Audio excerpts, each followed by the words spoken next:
I always believed 30 years of loyalty would mean something. 30 years without a single workplace incident, a single reprimand, a single complaint. I thought that kind of consistency would buy me respect, or at least insulation from the winds of change. I was wrong. Respect doesn't shield you when someone decides you're in the way. It just makes the blade sink deeper when it finally comes. My name is David Mercer. I'm 58 years old. For the last 3 decades, I worked as Senior Operations Director at Halcyon Dynamics, a mid-size engineering firm that kept highways from collapsing, bridges from cracking, and utilities from failing. It wasn't glamorous, but it was steady. I built systems, trained teams, and created redundancies so strong they carried the company through recessions, lawsuits, and buyouts. People came and went, executives shuffled chairs, consultants pitched reinventions, auditors sniffed around. I stayed. I kept the gears moving. That morning felt like any other. The coffee was bitter, the conference room cold enough to make you cross your arms, and the overhead projector buzzing faintly while the IT kid fumbled with his HDMI cable. I'd reviewed the quarterly safety reports the night before, marked in red the minor adjustments we'd need for compliance. I carried the folder under my arm like always, ready to walk everyone through it. That was my role. Quiet, reliable, boring. The man who kept the ship upright while others argued about where it should sail. The boss walked in late, tie askew, cheeks red from whatever donor dinner or golf junket he'd been at the night before. He didn't sit down. He stood at the head of the table, palms pressed flat, scanning the room with the fake smile of a man who wanted everyone nervous.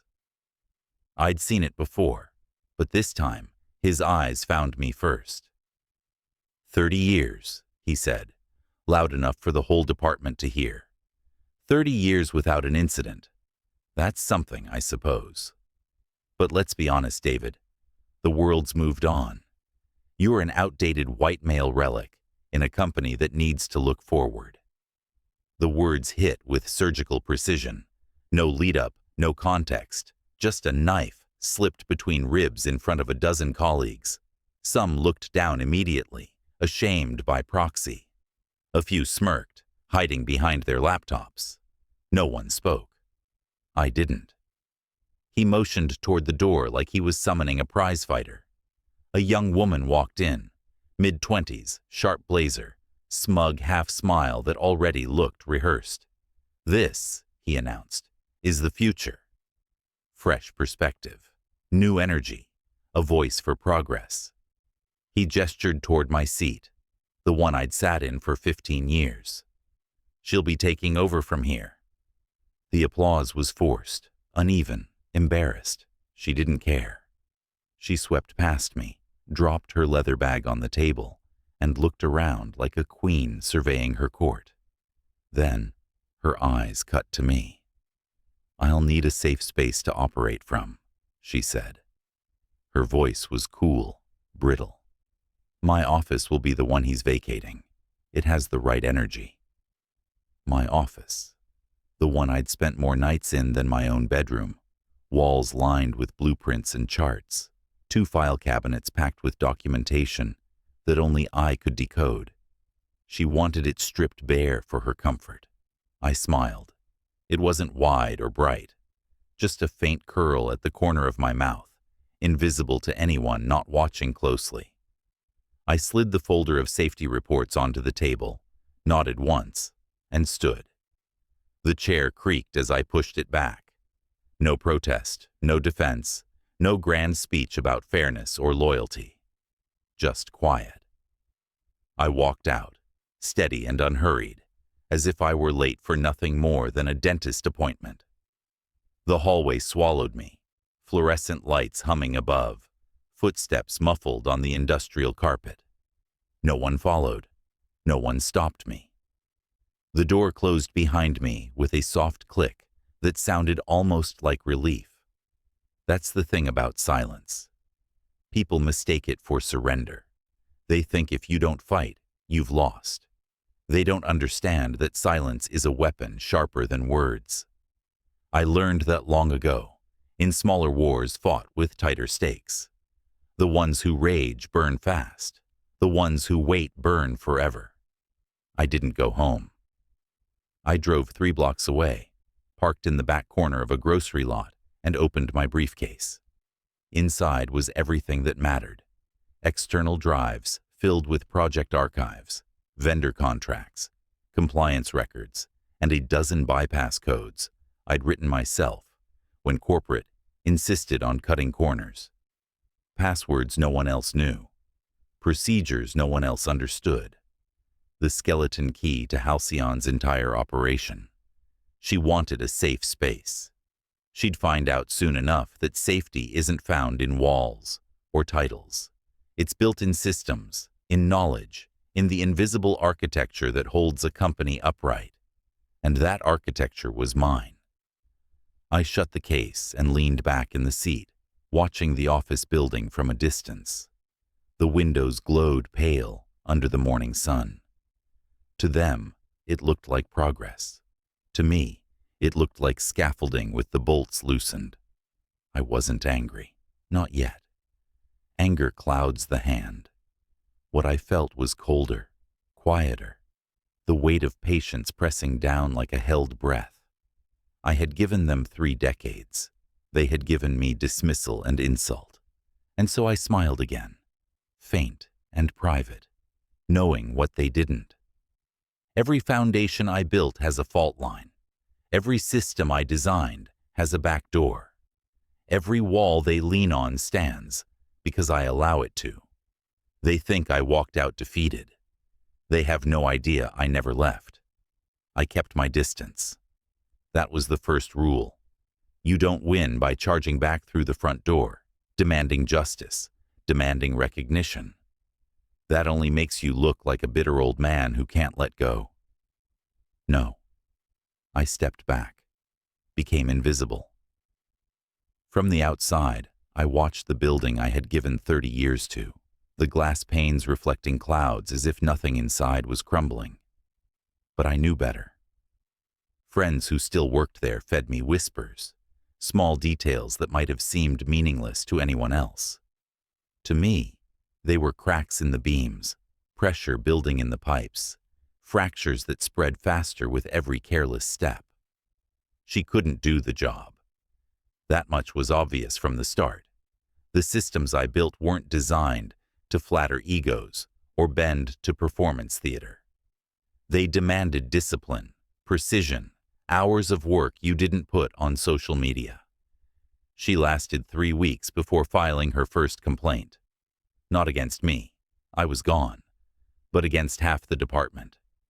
She said they were gatekeeping knowledge, creating a hostile climate, and undermining her role.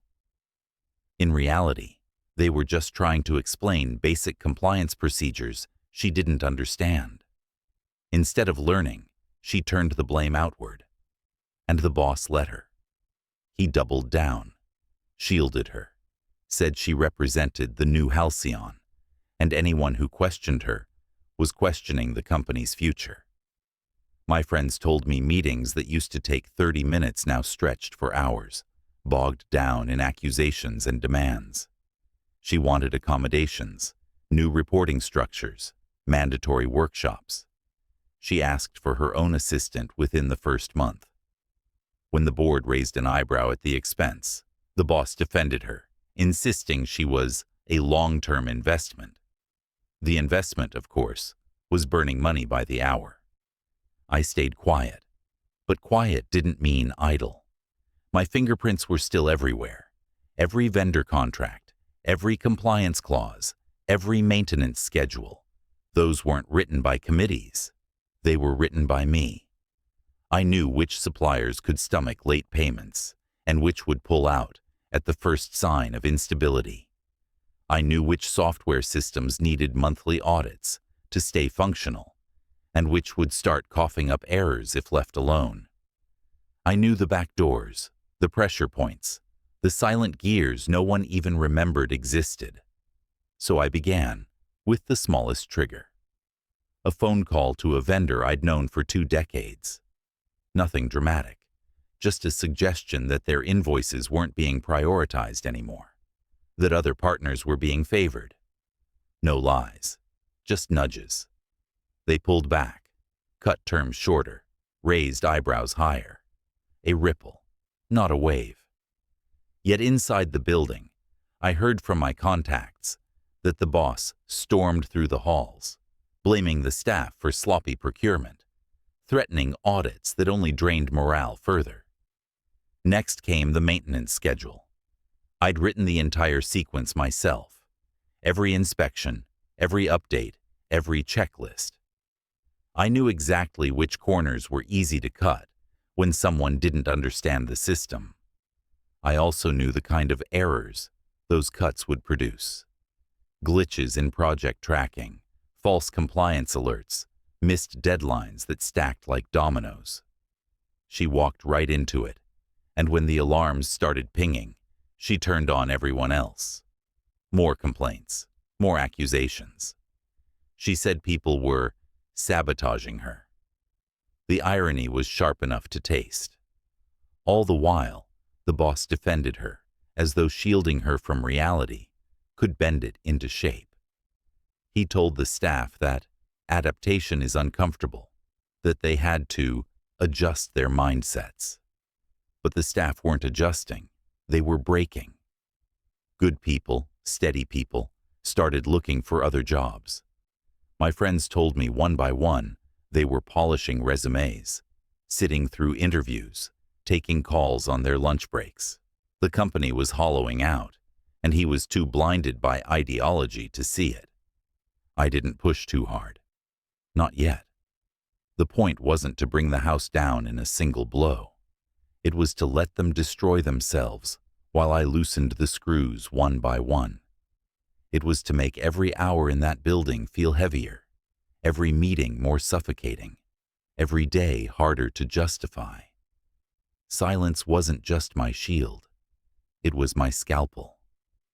Some nights I'd drive past after dark, park across the street, and watch the glow of office lights through the glass. Rows of cubicles still lit, people still trapped inside at hours when they should have been home. I'd imagine the arguments, the frantic emails, the panicked calls to vendors that suddenly weren't picking up as fast. I'd sit there with the engine off, the night air pressing cool against the windshield, and I'd smile faintly to myself. Because every building looks solid from the outside, until you know where the cracks are. The boss doubled down the way weak men always do, by pretending conviction is the same as competence. Instead of admitting his chosen replacement was flailing, he promoted her again. He handed her the full scope of my old responsibilities, like putting a child behind the wheel of a freight truck and calling it progress. He said she brought a new vision to outdated systems. The truth was simpler. She couldn't perform in the role she had, and rather than face it, he inflated her power, hoping the title itself would protect him from scrutiny. From the outside, I listened as the cracks widened. Friends in the office told me she had begun filing complaints daily, not just against staff, but against departments. She said HR refused to meet her needs, that colleagues were withholding information, that her mental health was being endangered by deadlines. The demands stacked higher and higher. She wanted a personal assistant. She wanted her emails filtered before she read them, so she wouldn't encounter negative tone. She even asked for mandatory sensitivity sessions scheduled during project deadlines. HR bent under the weight, scrambling to pacify her, while the actual work fell behind. I watched all of it unfold in silence, and then I sharpened my hand. The systems I'd left behind were mine in more ways than one. I had written the procedures, coded the triggers, designed the redundancies. They weren't just functions on a screen. They were habits etched into every line of the company's workflow. Without me tending them, they would falter. But in her hands, they collapsed. Emails began to vanish, not deleted, but misrouted into black holes I had quietly left dormant. Financial reports printed with subtle misalignments, numbers off by enough to create panic, but not enough for anyone to catch the error at a glance. Deliveries showed up late, shipments rerouted, schedules broken. All of it looked like incompetence, because it was incompetence, hers. She held the keys, but didn't know which door they fit. Inside the building, the chaos spread. My contacts whispered about shouting matches in HR, managers cornered by accusations they couldn't disprove because the evidence had been twisted out of reach. She accused one veteran engineer of deliberately sabotaging her, another of microaggressions because he dared to ask for a project timeline. She claimed the accounting department was conspiring against her after a misfiled invoice. Each lie bought her another meeting, another hour wasted. Work slowed to a crawl. The boss defended her with growing desperation. He called her a disruptor, a catalyst for change. But no one believed him. Not really. You can't watch the floor buckle and call it innovation. Whispers started to leak upward. The board asked why deadlines were slipping, why clients were restless. The boss blamed the staff, called them resistant, backward, unwilling to adapt. But the staff weren't fools. They knew who was steering the ship into the rocks. I sat with it quietly, coldly, listening to the noise. That was the difference between us. They filled every room with accusations and excuses. I let silence do the work. Silence makes men nervous. It fills gaps with doubt, stretches seconds into hours. They thought volume was strength. They didn't see how easily noise collapses under its own weight. Weeks dragged by, and the company began to bleed. Morale broke first, then productivity. My friends described faces in the break room that looked years older than they had a month before. People stopped caring about the work, just focused on avoiding her wrath, on surviving the next complaint. Some began slipping resumes into the world outside, searching for exits before the building went dark entirely. I didn't push them. I didn't have to. The first blood came quietly, the way it always does. A major client, one we'd held for more than a decade, pulled their account after an error she made on a compliance report. The numbers were scrambled just enough to violate the terms of the contract, and when the client called, she dismissed them, claimed they were overreacting. They weren't. They left. The contract was worth millions, and its loss sent shivers through the boardroom. I heard the news in the quiet of my car, parked across the street with the engine off, watching the glass tower flicker with late-night lights. I pictured the boss pacing, swearing under his breath, her pointing fingers, HR collapsing under the weight of damage control. I closed my eyes and let the silence wash over me. It was only the beginning. HR collapsed first. It was inevitable. No department can survive being turned into a battlefield day after day, complaint after complaint, accusation after accusation. My contacts told me the inboxes were clogged with endless reports, written in the same shrill cadence. Long, rambling paragraphs about being targeted, undermined, and traumatized. Every employee who looked at her the wrong way ended up in one of those files. HR scrambled to process it all, scheduling investigation after investigation, dragging people into endless interviews. The irony was that the interviews created more resentment, more suspicion, more fodder for her claims. The wheel spun faster until the whole mechanism seized up. The resignations followed. Quiet at first, one engineer slipping out, then another. But soon, it became a steady exodus.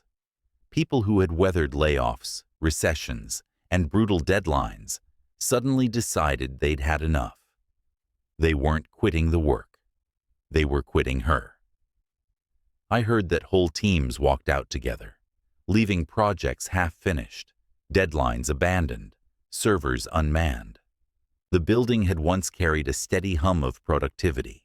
Now it echoed with emptiness, the sound of chairs scraping and cardboard boxes being filled. I had prepared for this moment, the way a sniper waits for his mark to step into the open. The documents I'd saved over the years weren't just archives. They were weapons, evidence of mismanagement, cover-ups, favoritism buried under legal jargon and HR spin. I leaked them in increments, never enough to look orchestrated, always enough to raise questions. An email string here, a financial discrepancy there, a policy memo that contradicted a public statement. I fed them to regulators, to board members, to anyone positioned to notice patterns. The numbers spoke louder than any accusation. Compliance failures, billing irregularities, expense reports rubber-stamped without review. Each document was a blade slipped under the skin of Halcyon's facade. The boss tried to spin it, insisting it was all routine, all within tolerance. But you can't argue away arithmetic. Hard numbers are deaf to speeches. As the pressure mounted, she began to unravel. The woman who once walked the halls with smug confidence now lashed out in public. She berated staff in meetings, called managers racists when they questioned her timelines, accused the IT team of hacking her email after she accidentally deleted half her inbox. One day she stormed into a conference room, screaming that she was the victim of a conspiracy led by old guard loyalists. Phones captured it. Clips leaked. The board saw not a visionary, but a liability burning down the house from inside. The boss, still clinging to the illusion of control, defended her even then. He said she was passionate, that disruption was never comfortable, that great change required turbulence. But the board wasn't convinced. They asked for audits, for explanations, for numbers he couldn't bend into shape. His voice cracked under the strain of his own lies. Every defense only highlighted how deep he was entangled. I held back the final blow. Not yet. Timing mattered. The spectacle was building, and I wanted them to sweat under the weight of their own mistakes. I wanted every board member to see the cracks with their own eyes, to feel the floor tilt beneath their feet before I yanked it out entirely. The hunger for resolution gnawed at them, at the staff, even at me. But discipline is patience, and patience was my sharpest edge. Late one night, I sat alone with the dossier I'd compiled, the last and largest file, every betrayal logged, every cruelty filed away in black and white, every manipulation documented down to dates and signatures. It was a weapon more devastating than any rifle, because this one didn't just pierce flesh. It dismantled reputations, toppled careers, leveled empires. I turned the pages slowly, methodically, like a priest reciting scripture. My hands didn't shake, my heart didn't race. Silence pressed against the walls of the room, heavy and absolute. The rifle I carried now wasn't steel, it was paper, and its shot would echo far longer than any bullet ever could. The dossier went out on a Tuesday morning, not just to the board, not just to the regulators, but to the press. 3 streams at once, each with the same weight of evidence, each with the same simple truth. Halcyon Dynamics was rotting from the inside. I didn't send anonymous accusations or whispers that could be brushed aside. I sent proof. Emails, contracts, invoices, meeting notes. Every lie preserved in writing. Every cover-up captured in black and white. There was no angle they could spin, no shadow left to hide in. The board convened an emergency meeting by Thursday. I wasn't in the room, but I didn't need to be. My friends described it later, how the tension was thick enough to cut. The boss walked in with his usual smirk, that forced bravado he wore when he wanted to dominate the room. He still thought he could talk his way out, that speeches and slogans could patch over failures that had been festering for months. He didn't realize the air had already shifted. They weren't looking at him like a leader anymore. They were looking at him like a liability. The first document they put on the screen was his own email. His words from months ago, spoken in front of the entire department, preserved in writing as if fate had been waiting to use them against him. Outdated white male relic. He had called me that with pride, with arrogance.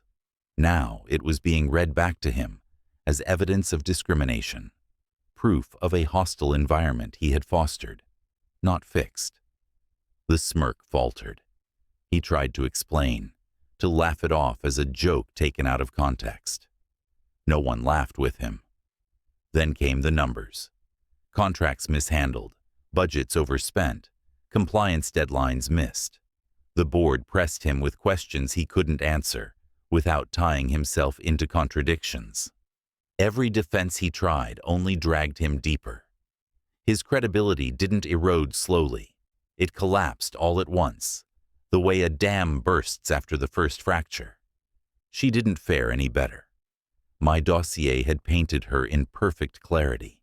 Complaint after complaint, demand after demand, incompetence laid bare against the hard backdrop of deadlines missed and clients lost. Clips of her outbursts circulated beyond the boardroom, reaching regulators and reporters alike. The image of her storming into a meeting, accusing colleagues of conspiracies, was replayed over and over. Whatever protection she thought she had vanished, the moment she became more trouble than she was worth. They didn't escort her out with ceremony. No speeches, no applause, no final attempt to spin her as a trailblazer. 2 HR officers walked her from the building, with her bag clutched tight, her eyes darting like she couldn't comprehend how quickly it had ended. The same office she had demanded as her safe space was left stripped bare, walls empty, desk abandoned. She had wanted a kingdom and was left with nothing but a cardboard box. The boss lasted another day. He tried to fight, tried to bluff his way through, but the pressure was too much. Regulators had already opened inquiries. The media smelled blood and printed every detail of the leaked documents. Shareholders demanded accountability, and the board complied. He was forced to resign, but everyone knew it wasn't resignation. It was exile. His career ended in that boardroom, his legacy erased in a single vote. I didn't celebrate. I didn't gloat. I didn't raise a glass or dance in the ashes. I simply sat in silence, watching it all unfold from a distance. Their collapse wasn't a spectacle for me to enjoy. It was a conclusion. A final page turned in a book I had already finished writing. In the quiet that followed, I thought about how small the story really was in the grand scheme of things. One company, one boss, one hire, who thought arrogance could replace competence. But betrayal and revenge are never just about the place they happen. They echo wider. They exist in families torn apart by secrets, in governments corrupted by power, in boardrooms where loyalty is traded for convenience. People wield cruelty with confidence, believing silence means surrender. They don't see what silence really is. Silence is patient. Silence waits. And when it finally answers, it answers absolutely. They thought I was obsolete. What they forgot is that ghosts don't retire.